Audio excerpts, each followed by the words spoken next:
नमस्कार साथियों, जय हिंद। अभी हम बात करेंगे बिहार में शिक्षक बहाली और शिक्षक बहाली में कई पर्दाफाश हो रहे हैं। अभी जो पता चल रहा है कि आर्थिक अपराध इकाई ने जो 3 सूची यानी 3 नोटिस बीपीएससी को भेजा और बीपीएससी से कोई जवाब नहीं मिल रहा है।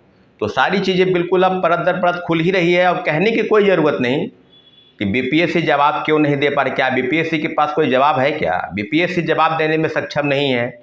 तो अब जो बातें सामने आ रही है कि आर्थिक अपराध इकाई कोर्ट से ट्रांजिट रिमांड लेकर और निश्चित रूप से इन लोगों से पूछताछ करेगी, जो है सर्च ऑपरेशन चलाएगी बीपीएससी के अंदर कि क्या हो रहा है। क्या बीपीएससी में जो धांधली हुई TRE-3 में, हजारीबाग से लगभग 300 के आसपास लोगों की गिरफ्तारी हुई, पटना में गिरफ्तारी हुई, उसके बाद लगभग 15-20 और गिरफ्तारियां हुई और गिरफ्तारी चल रही है।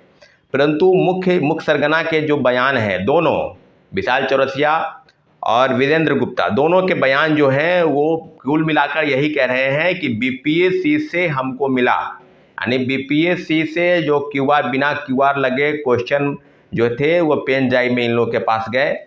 तो अब जो बात है उसके बाद एक और तथ्य सामने आए कि वो जो ट्रांजिट वो जो है सर्वेयर रूम में, यानी जो जिले की जो सूची है, जिला में बीपीएससी से जो जाता है क्वेश्चन पेपर, वहाँ जाने के क्रम में किसी होटल पर उतार लिया गया। तो कई चीज़ों की बातें जो है आपको याद होगा कि इस तरह की चीज़ें खबरें में छपी और कई यूट्यूबर ने, कई न्यूज़ चैनलों ने उसको भी चलाया कि इस तरह की चीज़ें हो रही है।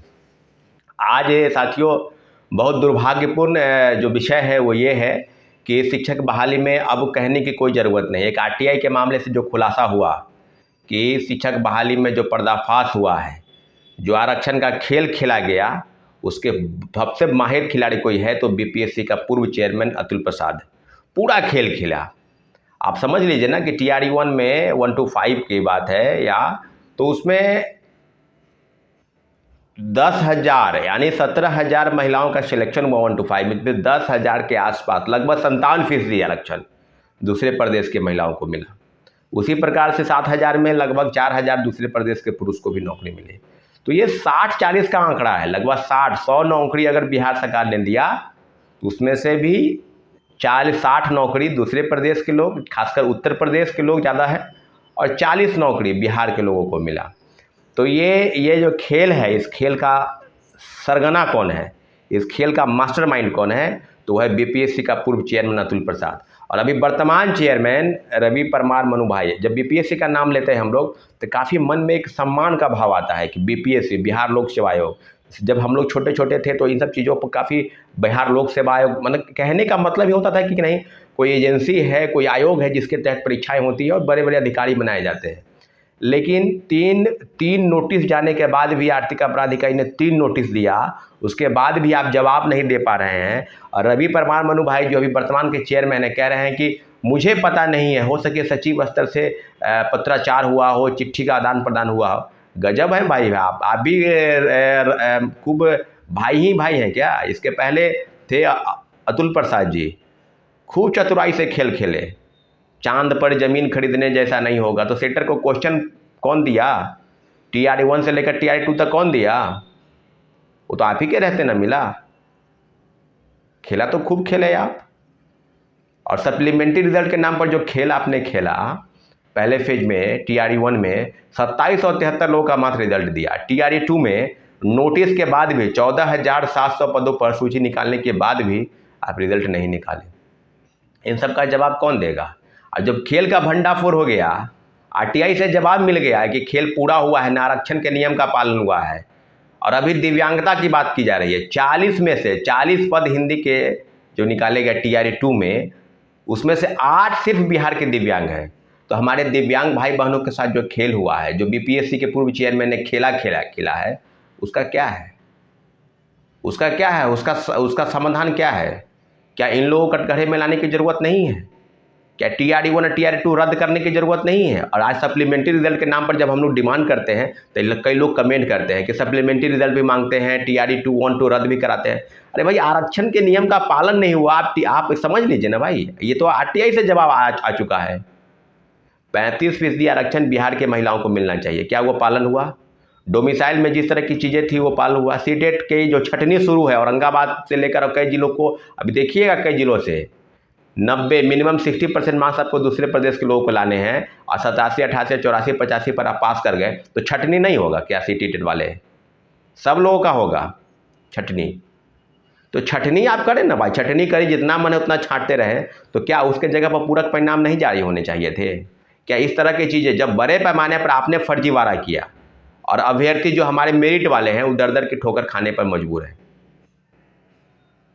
निसंदेह इसमें कोई शक नहीं कि बीपीएससी और जो चीज़ें सामने आपके संदर्भ में हैं उस पर 1 to 1 अगर बात करेंगे तो इतना ज़रूर है कि बीपीएससी के हवाले से जो चीज़ें हैं वो बिल्कुल पहले भी थी। 66वें पेपर लीक करना आपको याद होगा, औरंगाबाद के एक सेंटर से लगभग पेपर आउट हो गया था और हम लोग लगातार प्रोटेस्ट करते रहे परंतु पेपर रद्द नहीं हुई और 108 कट ऑफ चला गया। बीपीएससी के इतिहास में इतना ज़्यादा कट ऑफ किसी भी पेपर का नहीं गया और लगभग 96, 97, 98, 95, 96, 97 लगभग इसी के आसपास कट ऑफ रहता था और उस बार 108 चला गया। तो ये तो बीपीएससी की कार्यशैली है ना भाई। अब बीपीएससी के पूर्व सचिव, परीक्षा नियंत्रक कह लीजिए, अभी लखीसराय के डीएम थे अभी कुछ दिन पहले, फिर उनको जो है बीएसएससी यानी बिहार कर्मचारी चयन आयोग में बना दिया गया है। अब वहाँ भी जिम्मा मिला है कि लीजिए अब सेटिंग गेटिंग का खेल यहाँ भी खेलिए। वो तो पहले 7-8 साल से खेल ही रहे थे बीपीएससी में, अब उनको भी भेज दिया गया वहाँ पर। अब इंटर वाला स्तरीय परीक्षा होना है, देखिएगा उसमें भी सेटिंग गेटिंग का खेल खेलेगा। यही है अमरेंद्र कुमार, ये सेटरबाज आदमी है। तो बीपीएससी के पूर्व चेयरमैन पर हम पहले से ही बोलते रहे कि जांच होनी चाहिए थी और बीपीएससी के पूर्व चेयरमैन की भूमिका, उनके अधिकारियों की भूमिका और सारे जो कर्मचारी हैं उनकी भूमिका, क्या उनके रहते हुए इस तरह की चीज़ें जो गोपनीय है बिल्कुल आप फुल प्रूफ के साथ होती है कि कहाँ पर क्वेश्चन पेपर छपना है। तो ये जो सिक्योर प्राइवेट लिमिटेड कंपनी है इसको ठेका TRE 1 से लेकर TRE 3 तक दिया गया। नीट के पेपर वहीं पर छपे, वो तो पहले ही कह दिया था कि नीट के पेपर आउट होंगे और नीट के पेपर आउट हुआ। कई खुलासे हो रहे हैं नीट के मामले में भी और नीट के जो एनटीए एजेंसी है वो चुप्पी मार बैठी है। तो बिहार प्रदेश के उन तमाम नेताओं पर जो सप्लीमेंट्री रिजल्ट के नाम पर चिल्ला कर बोलते थे, पेपर लीक के नाम पर बोलते थे, और अभी जो TRE 1 से लेकर 2 तक और जो कई RTI के खुलासे हो रहे हैं उस पर आप नहीं बोल पाइएगा, उस पर आपका जवाब नहीं आएगा। बिहार के अभ्यर्थियों के साथ, बिहार के बेरोजगारों के साथ जो धोखा और षड्यंत्र इस राज्य की सरकार ने किया है उसको खुली चुनौती है कि इस लोकसभा में उसको धूल चटा देना है। और निश्चित रूप से सब जगह से युवा जो है अब पता चल चुका है कि यही लोग हैं जो लगातार छात्रों अभ्यर्थियों को लगातार गुमराह करके और बड़े पैमाने पर पैसा लेकर लोगों को बहाल किया गया। इसका पूरा जीता जागता उदाहरण है TRE 1, TRE 2 और क्रेडिट लेने का हौर मचा था, कभी महागठबंधन की सरकार, कभी एनडीए की सरकार।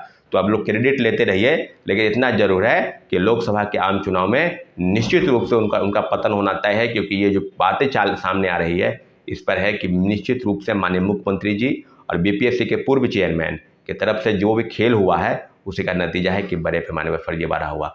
इस तरह के आप इस प्रदेश में लगभग 17 वर्षों से स्टेट के मुख्यमंत्री हैं और लगातार धांधली हो रही है और बीपीएससी के साख पर अब समझिए ना भाई कि बीपीएससी खुद क्वेश्चन इधर से उधर बेच रहा है, दे रहा है। 67वें पेपर लीक कांड हुआ, उसमें तो कई लोग शामिल थे। एक IAS अधिकारी का भी नाम सामने था, आपने तो उनको गिरफ्तार नहीं किया, खुद उनको जो है यहाँ से गुजरात भेज दिया। आप उनको गुजरात काडर के ही हैं, उनको गुजरात भेज दिया गया। तो टीचर भी है, सेटर भी है, IAS अधिकारी भी है, सब वही है। साथियों बहुत ही विडंबना के साथ अब जो देखिए बीपीएससी खुद करे कि हम TRE 3 का फिर से परीक्षा लेंगे। अरे जांच का पहले जवाब न दो, तुम पहले पेपर लीक क्यों कराया और कौन कौन लोग इसमें शामिल है, सबको पहले गिरफ्तारी होनी चाहिए। आर्थिक अपराध पहले गिरफ्तार करें सबको जेल भेजे। और बीपीएससी के पूर्व चेयरमैन की भूमिका, सबसे बड़ा कोई सरगना है तो उत्तर प्रदेश का 2 निवासी, बीपीएससी का पूर्व चेयरमैन अतुल प्रसाद और के पाठक शिक्षा विभाग का प्रमुख सचिव, ये दोनों के रहते बड़े पैमाने पर गलत लोग शामिल हो गए, गलत लोग शिक्षक बन गए और आज उनको बहाल किया जा रहा है। कई मामलों में सीटेट फेल वाले बाहर हो गए, सीटेट वाले कम मार्क्स वाले बहाल हो गए, उनको बाहर का रास्ता दिखाया जा रहा है। तो इसी तरह से ये जो खेल षड्यंत्र रचा गया ये बिल्कुल एक प्लान किया हुआ है। ऐसा नहीं है कि हड़बड़ी में और इस तरह की चीज़ें, बिल्कुल प्लान किया हुआ क्या करना है क्या नहीं करना है। और सारे मामलों पर बीपीएससी चुप्पी साथ बैठी है, बीपीएससी के अंदर ही सारे चोर बैठे हैं, उनको जल्द से जल्द गिरफ्तार किया जाए। और पेपर लीक कांड का जो भंडाफोड़ हो चुका है उन सब मामलों पर आर्थिक अपराध इकाई निश्चित रूप से बेशक बेहतर काम कर रही है। एक ग्रेट सैल्यूट आर्थिक अपराध इकाई को।